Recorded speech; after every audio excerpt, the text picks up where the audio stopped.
This program is intended for informational and educational purposes only. All views and opinions expressed are the views and opinions of the individuals and sponsors presenting them, and not the LTB network. Enjoy the show. Well, hello, blockheads of the world. This is Paul Boyer. Welcome to the Mad Money Machine, Season 2. I am so glad that you joined me once again. It's Friday, May the 16th, and you know what that means? Only 3 months until Costco starts putting Christmas stuff out for sale.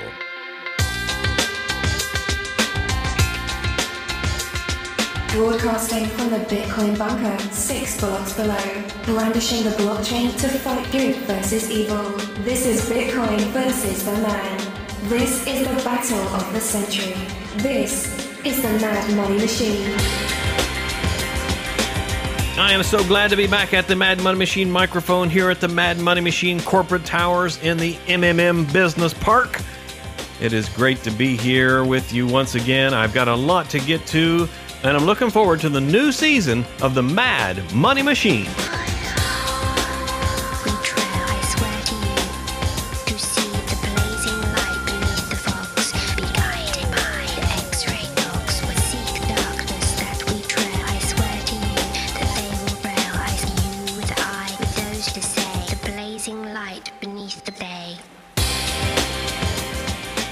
Well, I want to thank you so much for joining me over this short break between Season 1 and Season 2. I'm glad you didn't get lost, and I'm glad you're still here with me.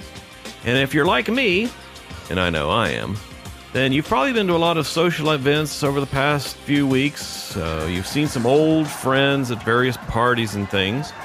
And they, when you first saw them months or so ago, you told them about how you were into Bitcoin, and you talked about it. That was back in the heyday, back in November when it was going up to $1,000 or so, and everybody was talking about Bitcoin. Well, now you see them again. You're at a party, and you start talking about Bitcoin, and they ask you a few questions. Now I present to you the Bitcoin Party Quiz. So you're at a party. Old friend who knows you're into Bitcoin sees you, starts talking about Bitcoin, and they ask, "So I heard about that Bitcoin company that collapsed the other day. What's that all about?" Your answer is A, "Yeah, Mt. Gox is gone, but better exchanges are taking its place, so Bitcoin will be just fine." Or B, "Well, there is no single Bitcoin company, but companies can fail and Bitcoin goes on. Also, Bitcoin is more than just a currency. It's a technological innovation that created a decentralized ledger that can't be changed." Or C, "Yeah, it was fun while it lasted, but Bitcoin is gone and you won't be hearing any more about it or any other cryptocurrencies in the future."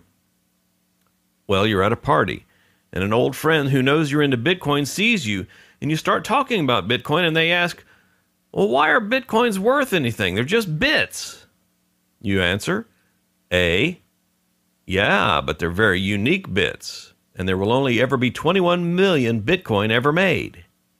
Or B, "Yeah, just like any asset, people are willing to trade dollars to buy it, and the asking price of sellers fluctuates, sometimes quite dramatically." Or C, "I don't know why they're worth anything. Why is Twitter stock worth anything?"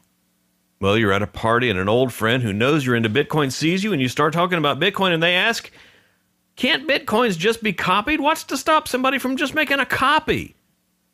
Your answer, A, "No, the system checks to make sure that the Bitcoin address has enough value before it validates a transaction." Or B, "No, because the blockchain, which stores the amount of Bitcoin each address holds, cannot be changed, because validating a block of transactions by finding the right hash value takes so much work."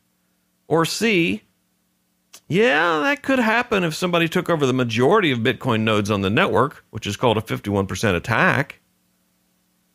Well, you're at a party, and an old friend who knows you're into Bitcoin sees you, and you start talking about Bitcoin, and they ask, "Why would I ever be interested in owning any Bitcoin?" A, "Well, do you ever want to do any online gambling?" Or B, "You can send money through the internet without a trusted third party." Or C, "Well, Bitcoins are $450 now, and it's going to $450,000, and then it's going to the moon. You're at a party and an old friend who knows you're into Bitcoin sees you and you start talking about Bitcoin and they ask, so I've heard Bitcoin's going to change the world. How's that? Your answer? A, it's going to do for money what email did for letters. Or B, the reason the Bitcoin technology is potentially so disruptive and transformative is that it's a new efficient form of money, and money, which has been inexplicably ignored by mainstream economists for so long, is, of course, at the heart of almost everything we do. Bitcoin could change the way we make and receive payment. It could change the way we store money. It even has the potential to change the actual money we use. Or C, yeah, someday it's going to replace the dollar and it'll be a universal world reserve currency. Well, you're at a party and an old friend who knows you're into Bitcoin sees you and you start talking about Bitcoin and they ask, hey, how's that Bitcoin show of yours going? You answer, A, great, season 2 is just underway.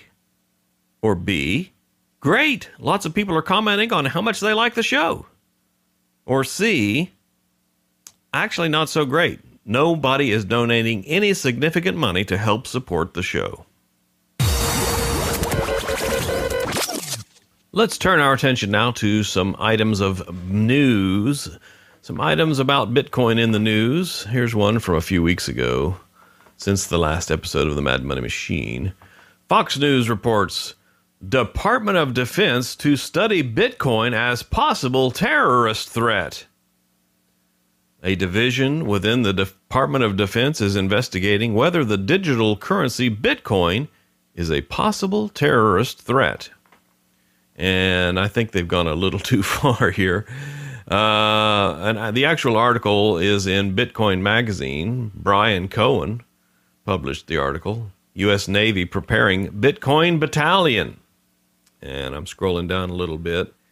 He says that the Technical Support Working Group, the TSWG, of the Combating Terrorism Technical Support Office, the CTTSO, which I imagine they pronounce CITSO, for the Navy Engineering Logistics Office, which would be the NELO or the NELO, of the Department of Navy, which I suppose would just be Navy. So the TSWG of the CTTSO or CITSO of the NELO of the Navy has put out a BAA for, which is a broad agency announcement, in the FBO, the Federal Business Opportunities listing for counter-threat finance. And it's R3861.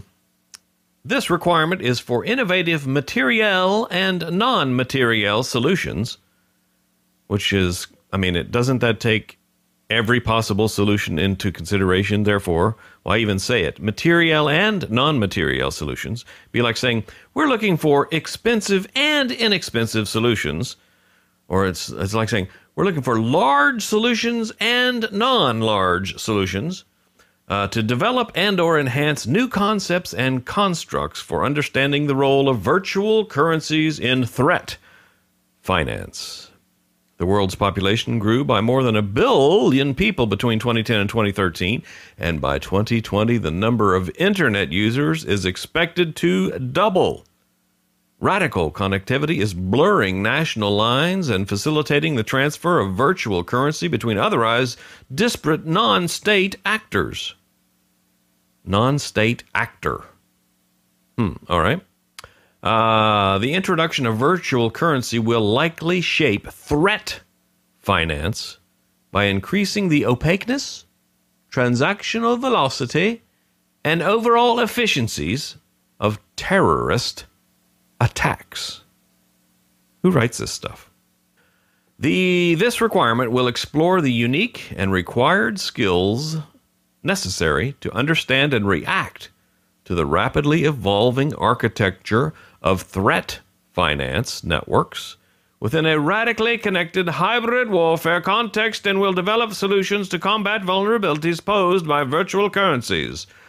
And now the proposed solutions that they're looking for in this broad agency announcement include, but are not limited to, the following. First, identify relevant case studies from the last 20 years and explore how various funding instruments supported the flow of funds in support of threat finance networks.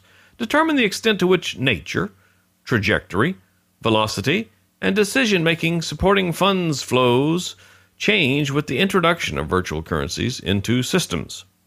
So basically, this is basically writing a term paper.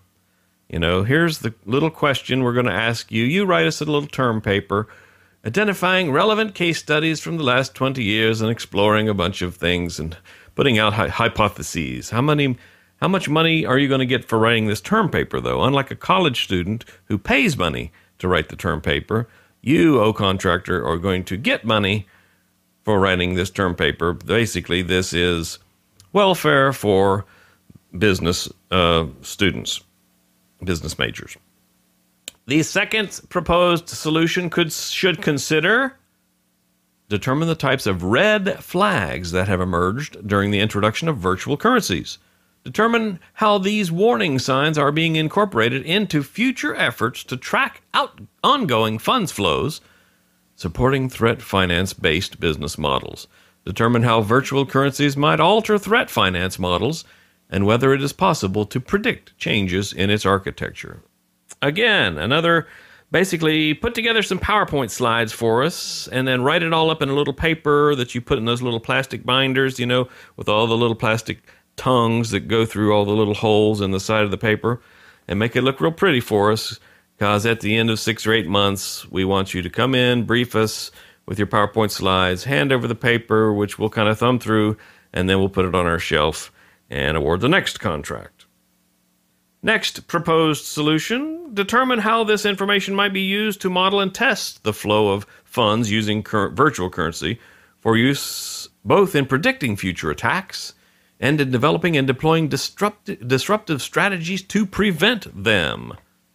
So, you know, one question I would ask is, how many terrorist attacks have been funded by virtual currencies up to this point? Maybe that's the first study to actually put out there. Determine the number of terrorist attacks that have been funded through the use of virtual currencies, and why are virtual currencies so interesting to us as government agencies and their contractors in these various contracts and things. Well, the list goes on here of proposed solutions, developing beta test protocols for testing virtual currency risks, determine capabilities used to implement effective countermeasures to identify and mitigate terrorist threats. I can just imagine. Okay, so this is some sub-department of a sub-department of a sub-department of the Navy. And they've got a little bit of money. And the guys that are working in this department say, all right, what should we do next? You know, we finished that widget the other day. That project's done, and we still got some money left. What should we do? Well, we are the counter-terrorist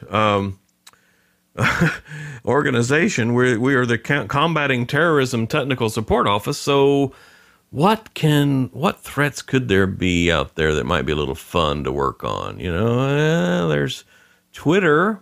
Yeah. All right. Yeah. Maybe we'll write up a contract about how social media could be used in terrorist threats. Yeah. All right. Oh, Bitcoin. I know. I'd like to work on Bitcoin. Okay. Yeah, Joe. Why don't you put out a broad agency announcement about some kind of Bitcoin-related study that we can have our contractors write up? Yeah, okay, yeah, that'd be fun. And so they're going to spend the money, you know, that they've got left over until the end of the fiscal year, and then, of course, the next fiscal year, they want to get the same amount of money that they got the previous fiscal year, and the cycle goes on, ever upward, spiraling out of control. And it's not just in this one sub-agency of a sub-agency of a sub-agency of the Navy, I'm sure. I bet it's in every sub-agency of every sub-agency of every sub-agency of every department of the defense. And then some. The federal tentacles are reaching ever wider into this fun thing called Bitcoin. All right, well, what else is in the news? Here's one from the University Herald by Scott Bickard, the University Herald reporter. every MIT student to begin next semester with $100 in Bitcoins. What type of economy will emerge?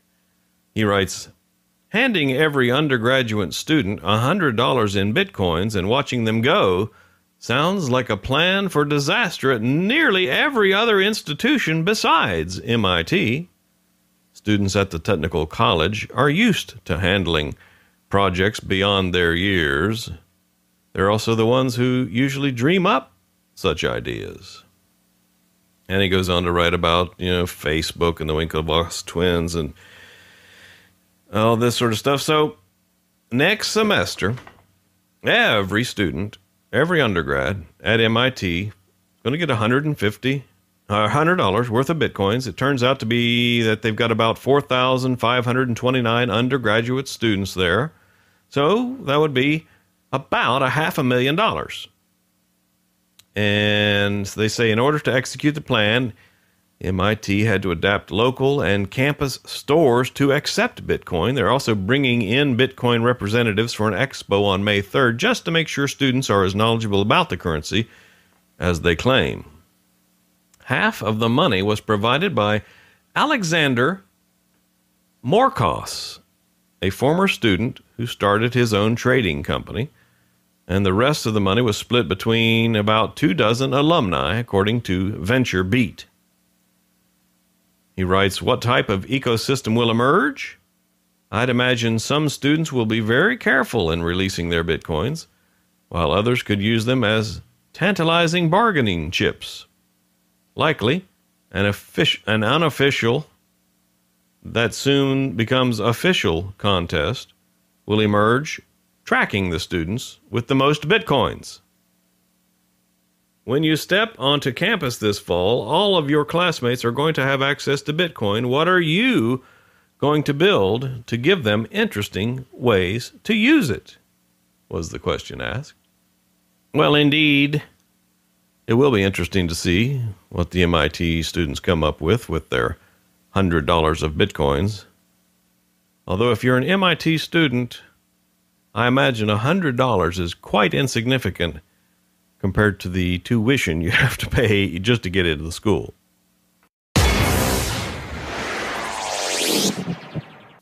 Also, here's something that happened within the last week. Did anyone notice that we went over block 300,000 in the Bitcoin blockchain? Yeah, for the past, since I've been watching it, we've been on a two handle, as they call it, 280,000th block, 290,000th block.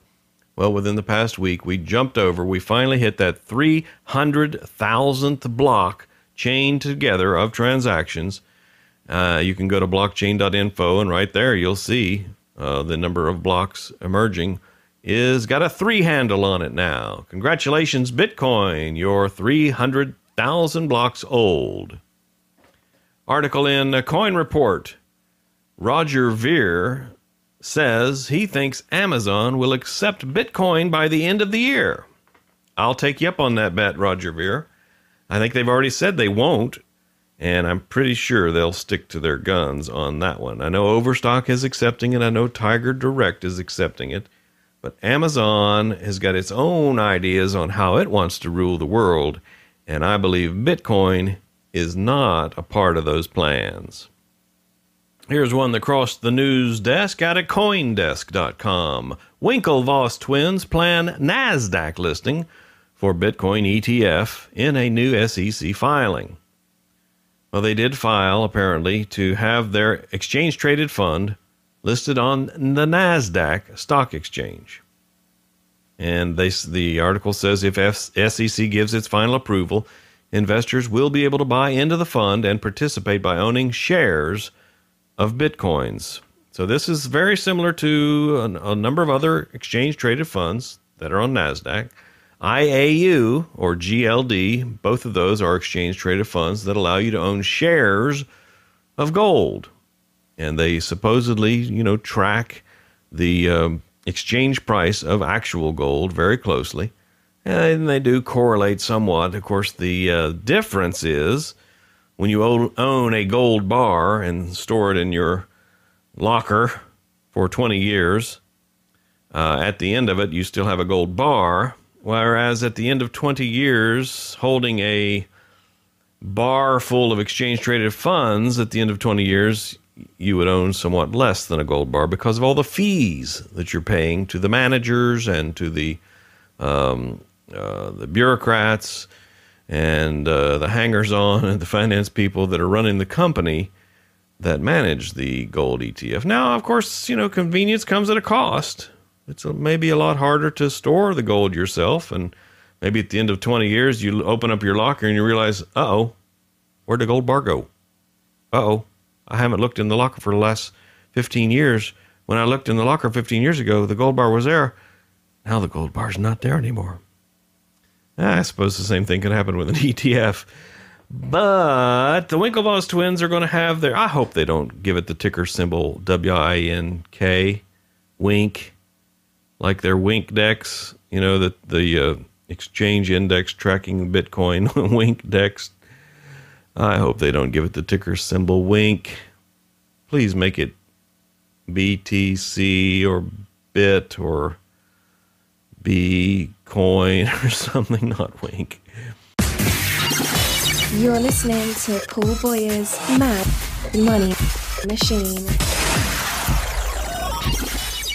Also in the news this week, Congressman Stockman from Texas introduced a bill to change the tax status of Bitcoin. It's H.R. 4602, the Virtual Currency Tax Reform Act.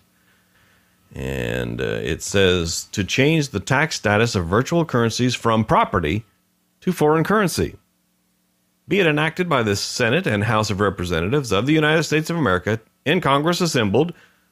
This act may be cited as the Virtual Currency Tax Reform Act.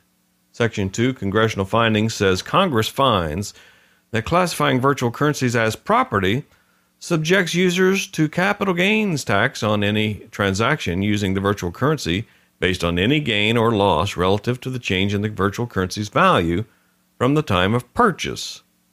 And Section 3 is definitions. It defines a virtual currency. Section 4, General Authorization, says the Internal Revenue Service shall treat virtual currencies as a foreign currency for federal tax purposes. Section 5, Moratorium. For a period of 5 years following the date of the enactment of this act, the federal government shall not impose, assess, collect, or attempt to collect capital gains tax on virtual currencies. And 2, nothing in this act shall prevent, impair, or impede the operation of any government agency, authority, or instrumentality, whether of the federal government or of any state or political subdivision thereof, to enforce currently existing criminal, civil, and taxation statutes and regulations. And the effective date, the provisions in this act shall take effect at the beginning of the fiscal year following enactment, which would be nice.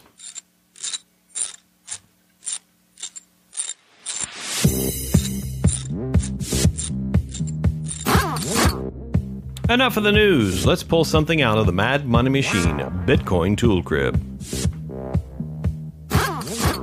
Well, I had a couple tools lined up for this week. The one I'll get to in just a second is one I really like. The one I'll talk about right now is one that I'll have to revoke or rescind.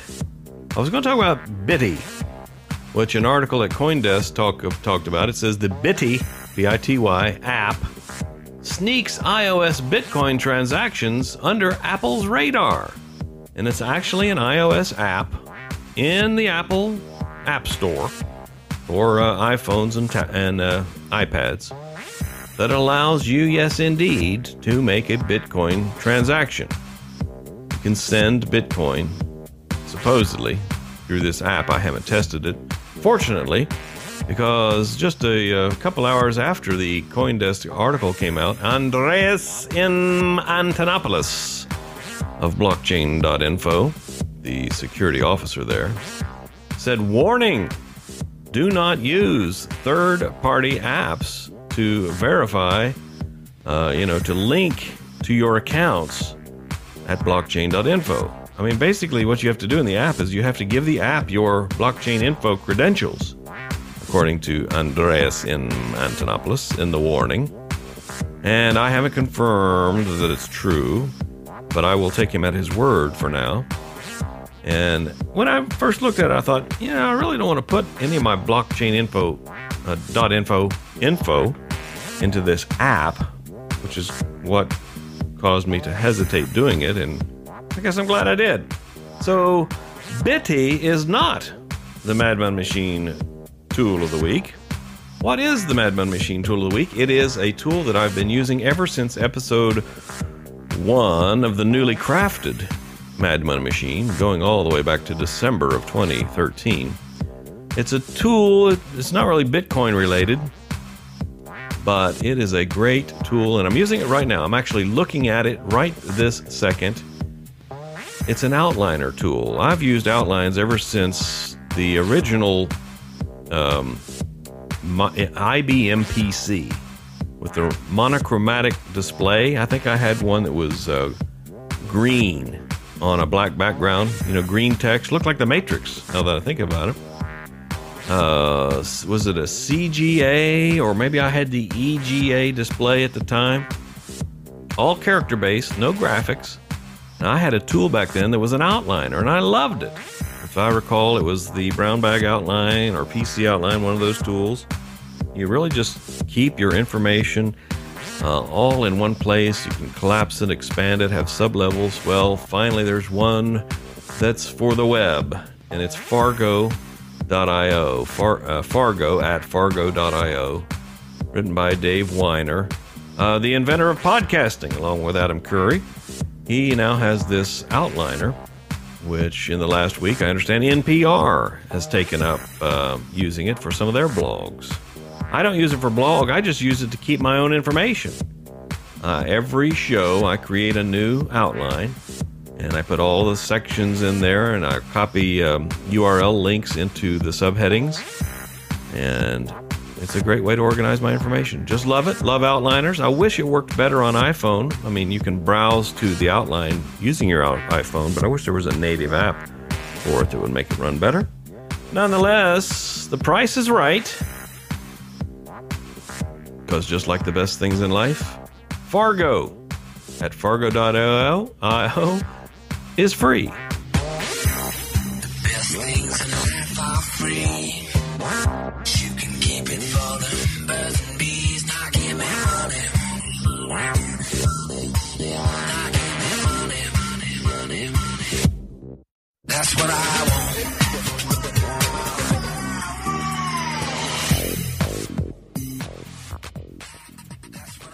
Well, some people have said that's the shortest break between seasons of any show that's out there. Yeah, that's all right. This season may go on for a long time, or it may go on for 16 shows, and then we'll start season 3. I don't know. Part of it depends on the support level I get in the show. I am honored, first of all, that Madman Machine, when it first started out, was nominated as the best business podcast 3 years in a row. And I'm honored to have won the Let's Talk Bitcoin podcast competition. Season 1 ended. Season 2 is now starting. I am asking for your support, not just your accolades. You can send Bitcoins or PayPal fiat dollars to me. And I think what I'm going to do is anybody that sends over 100 millibits or a tenth of a Bitcoin, if you make yourself non-anonymous, you can write a little note that I'll read out on the show, whether it's a birthday shout out or a shout out to somebody else, or just saying something about you, or maybe a short advertisement for your website or your service or something. I'll take that and I'll do it on the show. So I'm looking for your support in order to make the Madman Machine a viable operation going into the future. Now, thank goodness this business about broadcasting on KCAA radio is over. Let's Talk Bitcoin. I guess they didn't re-up their contract with KCAA and put all these Bitcoin shows on the AM radio station. And for me, that means I don't have to do exactly 54 minutes of a podcast every week. And also, the great thing is I'm moving it to Fridays, as you may know. Well, first thing about the 54-minute long show, when I first did the Mad Money Machine, I did shows as short as 25 minutes, depending on what I had to say that week, or as long as 45 minutes in some cases. And I'm kind of expecting somewhere between 30 and 60 minutes, depending on what's going on that week. So it's the new no quota format of the Mad Money Machine.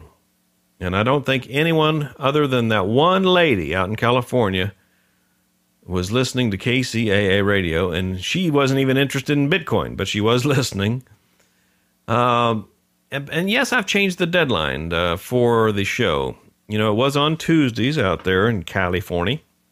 Well, I think for me, Fridays is going to be a better day, because that'll give me all week to work on things to put into the show. The Tuesday thing didn't work out so well for me because I'd have to work over the weekend. I'd work Saturday, Sunday, and then, of course, Monday to get work on Monday to get the show ready for Tuesday.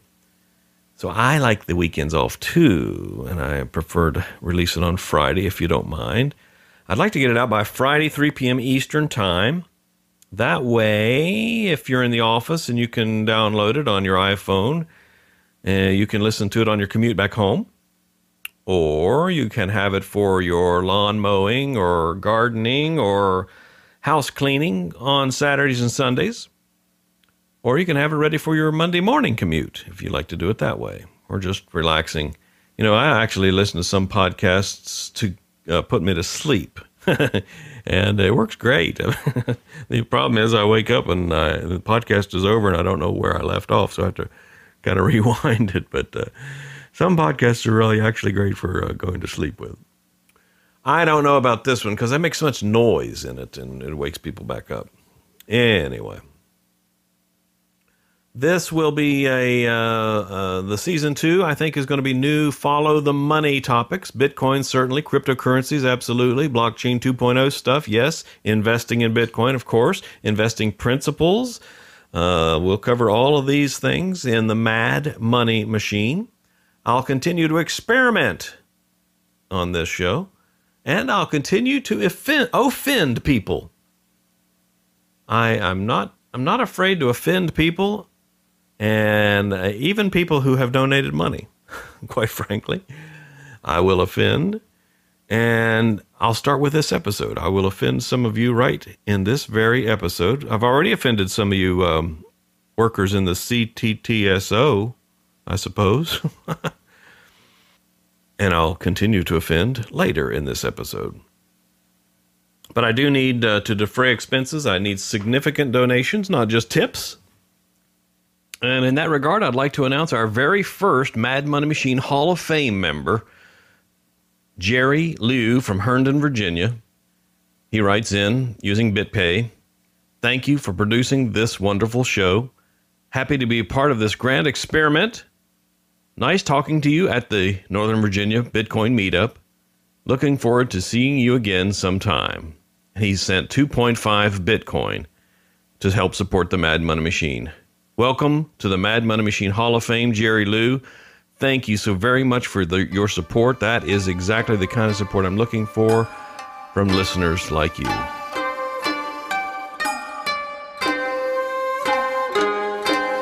Time now for Satoshi's Corner. サトシのコーナー。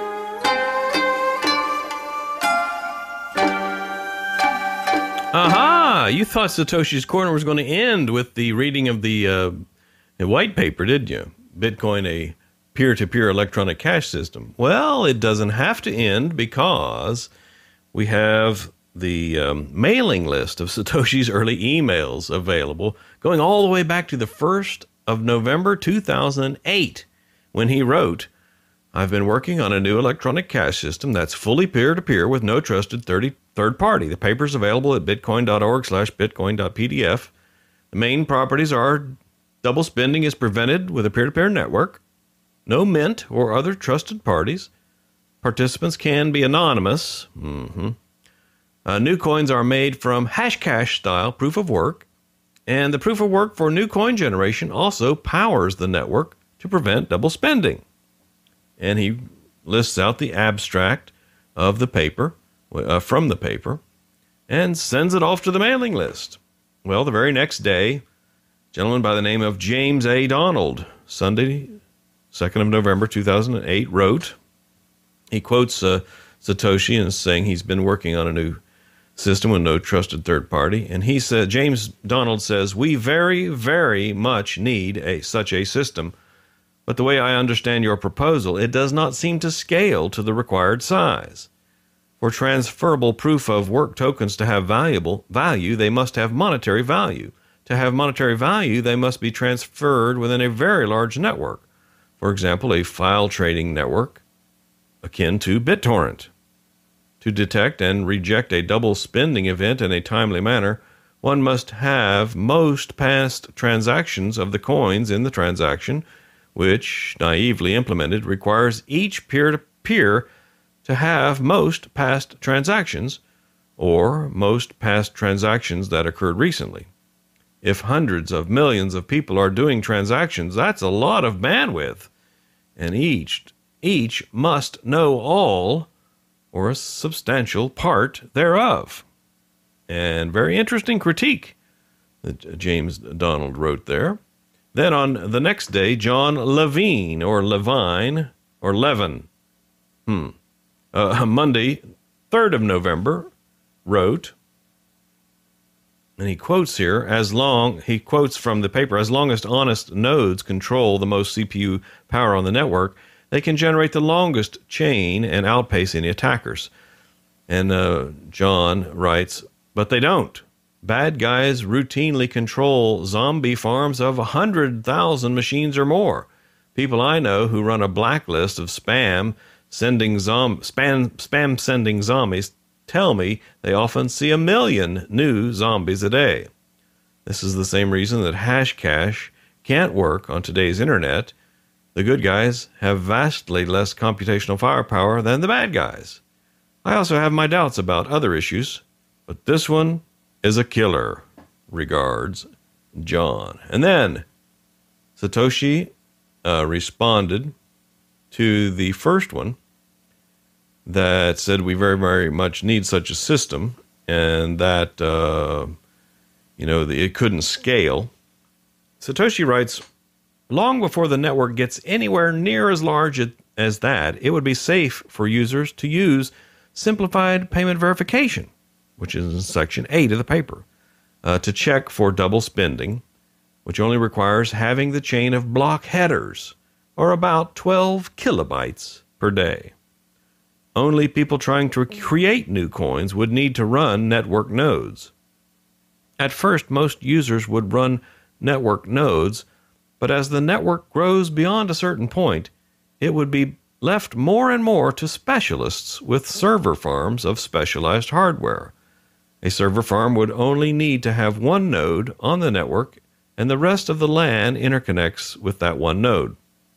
The bandwidth might not be as prohibitive as you think. A typical transaction would be about 400 bytes.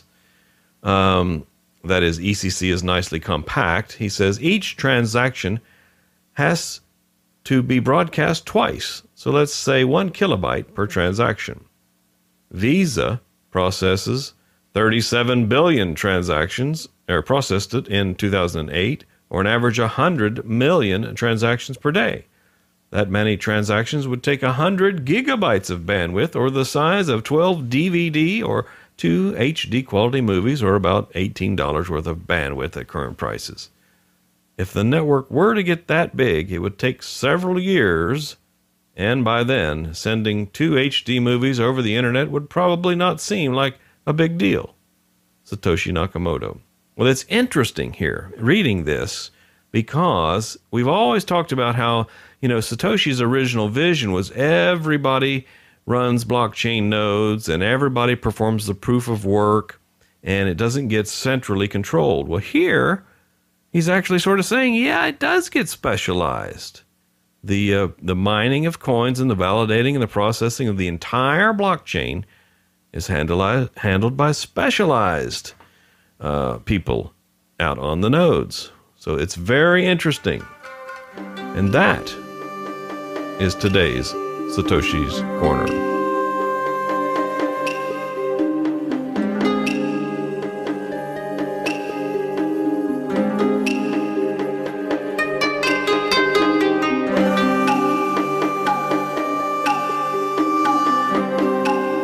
let's talk about what else is going on in Bitcoin land. You know, back in season 1, we talked about how side chains are now are now the coolest thing. And who cares about Ethereum when we've got side chains now? Well, side chains are what, 2-3 months old or something? Tree chains are the new thing. Tree chains are replacing side chains. If you heard Peter Todd talk on Let's Talk Bitcoin episode a few episodes ago, he had a kind of a beef with side chains. He said, yeah, they work because of merged mining. And yeah, merged mining is basically free. I mean, if you're mining Bitcoin already, it's basically free to mine some other chain alongside of Bitcoin. Namecoin, for example, is merge mined right beside Bitcoin at the moment. Well, side chains would be merged mine as well. He said the only thing is it takes a little extra effort to set it all up. And if he charges his client $100 an hour and it takes him an hour or two to set it up, then he should be able to make $100 or $200 to recoup his cost by the end of the year. And with Namecoin mining, you don't really make that much either anyway. So it's not worth the effort to set up merged mining. And I say, so what's a little extra effort, if the reward, non-monetary reward, is so big? And that is the reward of having these alt chains running. You know, maybe it's not maybe it's not a coin reward, but it is an altruistic reward. And there was an article out at Stack Exchange that talked about how merge mining works. And if I were to boil it down to its simplest essence, I think you'll find that there is a tiny little amount of extra effort that is actually involved on the miner's part. But here's the way it basically works. It says the idea is that you assemble a Namecoin block, then you hash it. Then you insert that hash into a Bitcoin block. And then when you find the hash for the Bitcoin block, you not only get the mining reward for Bitcoin, but you also get the mining reward for Namecoin. Well, there's a much more detailed explanation of this. And if you're interested, I'll have the link to this Stack Exchange article on how does merged mining work. Out at the show notes for this episode of the Mad Money Machine, which I guess I'm going to call S02E01, Season 2, Episode 1, in the parlance of some of the great BitTorrent sites. But are tree chains really the hottest thing that's out there? What about MaidSafe? You know, I mean, MaidSafe is really one of the hot things out there now. MaidSafe. And we've had some recent episodes on the Let's Talk Bitcoin podcast network that talked about MaidSafe and interviewed the guys associated with the project. I think it's very interesting to build the internet from the ground up. Well, maybe not from the ground up. I mean, maybe the pavement is already laid and you're putting the MaidSafe building on top of the pavement that's already there for you. But what's happening here is that everything's encrypted and everything's decentralized. No more centralized servers and no more snooping of your content on the internet with MaidSafe. I think it's going to be very interesting to watch. Or is that the hot thing, or is dark market the hot project right now? This was the winner of the hackathon at one of the Bitcoin conferences that happened recently. Amir Taki and his gang prototyped a dark market, which is basically an eBay that's fully decentralized and mostly anonymous. I guess at some point you have to give away your address in the system in order to receive the product that's being shipped. Hopefully, there's a way to deal with the risks involved of giving away your identity. But some people thought, dark markets could be used for good, not just evil. So why do we have to have such an evil name? And they'd like to rename dark market. One such person is our good buddy Brian Hoffman of the Northern Virginia Bitcoin Meetup Group, guy who heads those up. He has forked it or cloned it and calls it Open Bazaar, which I think is a pretty good idea. Well, Amir Taki says he's really focused not on finishing dark market at the moment, but he's more focused on finishing dark wallet, which is the anonymous Bitcoin wallet that's out there. And I think you can find that at darkwallet.is. And I think that's the URL for it. There is a lot of interesting things going on, not just Bitcoin, but Bitcoin and anonymity-related things on the internet. And we'll be following them very closely here on Season 2 of the Mad Money Machine. Call the Mad Money Machine voicemail line at 571-366-7121. Let's play a round of the world's favorite game, Guru Roulette. I've replaced the numbers on a roulette wheel with the names of Bitcoin gurus. I'll spin the wheel and roll the marble, and for the selected guru, give you a little background on their Bitcoin philosophy. So here we go. And the winner this time on Mad Money Machine Season 2, Episode 1 is Glenn Beck. See, I told you I'd offend some of you later in the show. Not that the Guru Roulette wheel's rigged or anything. Glenn Beck needs no introduction. Famous radio personality, famous Fox News personality, and then famous radio personality. Head of the Blaze.com, the Blaze Network.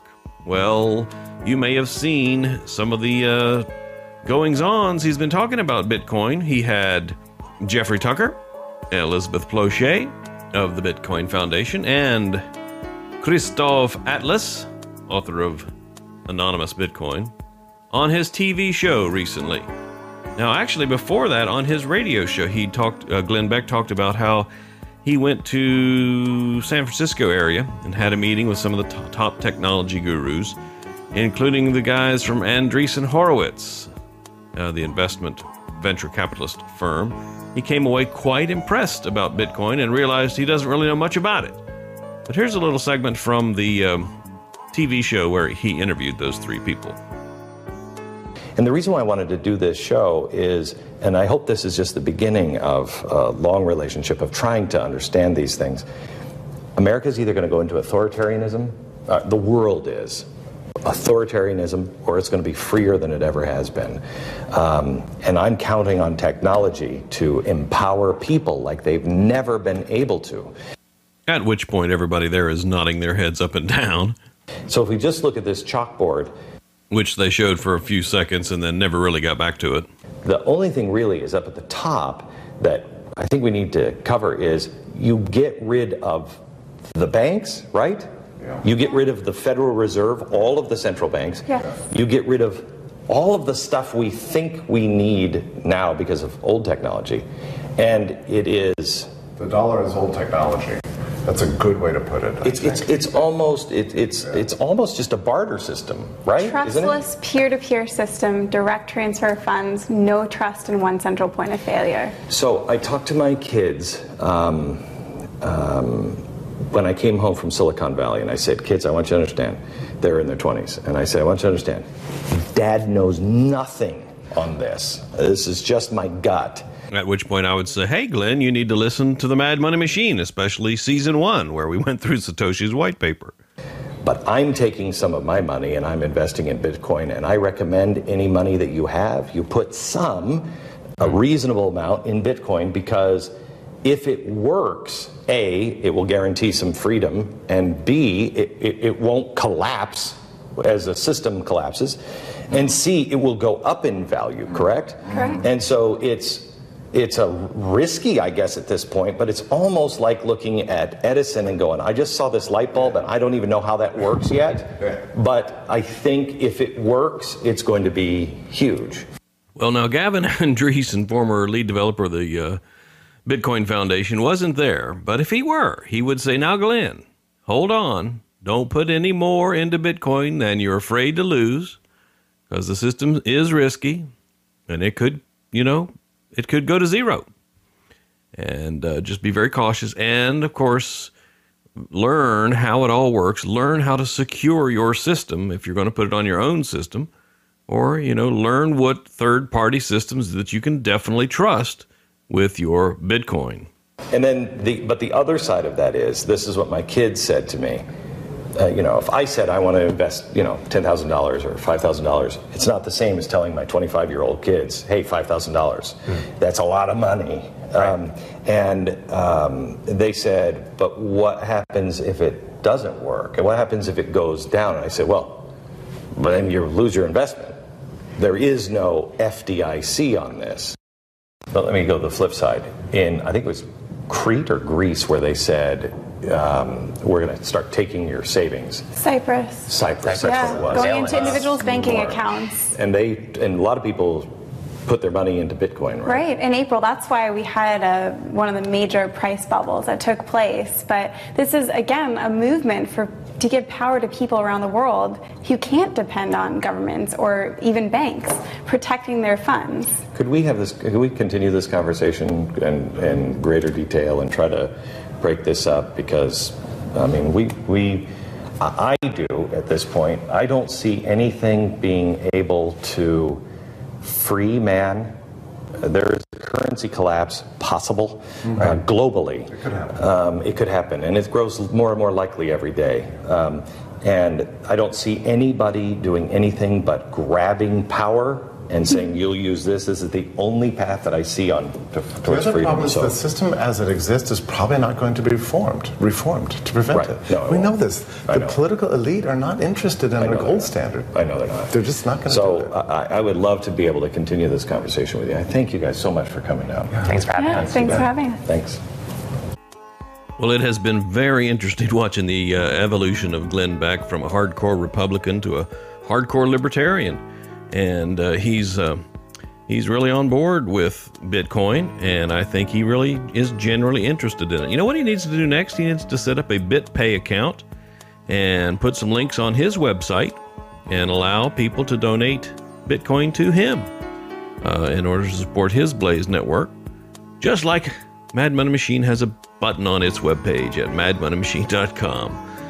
Well, congratulations, Glenn Beck, and welcome to the Bitcoin community. You're the guru on Mad Money Machine Season 2, Episode 1. Let's take a minute to look at the market for millibits. Well, let's see. The Bitcoins have been trading in a pretty narrow range recently over the past 7 days. The high was let's call it 46 cents per millibit. The low is 43 cents per millibit. I'd call that a narrow range. What about the 30-day range? The high, 54 cents, 55 maybe, let's call it, and the low, 42 cents on the millibit. If you look at a chart of it, we're kind of trending down. We've been trending downward from 30 days ago till about, April 26th. And then it's just been bouncing along, bubbling along in the 42, 43 to 45 cent range. Of all this time. The total number of millibits in circulation, 12.76 billion. That brings us to a market cap of $5.7 billion for all the Bitcoins in the world. When you're a miner and you find a block, you get $11,155.50 worth of Bitcoin. And the average time between blocks, about 9.5 minutes. That's your Mad Money Machine Millibit Market Minute. Well, my goodness, even though I said this is the no quota format of the Mad Money Machine show, I guess I've really just gotten into a habit of doing 54 minutes because that's where we are right now. We're about the 53.5 minute mark on the Mad Money Machine clock. Well, I'm so happy to be back at Season 2. I'm so thankful for you to support the show.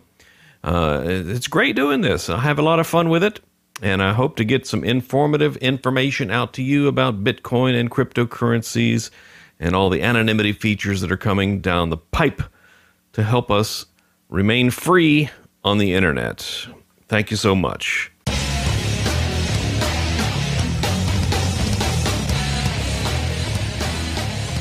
This is Paul Boyer saying it takes money to make money, and it takes millibits to make a Mad Money Machine. I hope that you will buy some Bitcoin, spend some Bitcoin, donate some Bitcoin, and then replenish your Bitcoin. I do seek your support at the show. If you go to madmoneymachine.com, you'll see buttons off to the right. One goes to BitPay, one goes to PayPal. Can I ask a favor of you? If you like anything at all about the Mad Money Machine, would you tweet it and include @Mad Money Machine in your tweet? to help others find the show. If we spread the word about Bitcoin, hey, the more people that buy Bitcoins, the more valuable yours become. Email me, bitcoin@madmonmachine.com, and you can find me Facebook and Reddit as well at Mad Money Machine. Call the voicemail line and leave a message if you like, 571-366-7121. I'll see you next Friday. There's actually a lot of stuff that I didn't get to this week that I really wanted to get to. So I will see you Friday, May the 23rd at 3 p.m. Eastern Time, right here on madmonmachine.com or letstalkbitcoin.com network.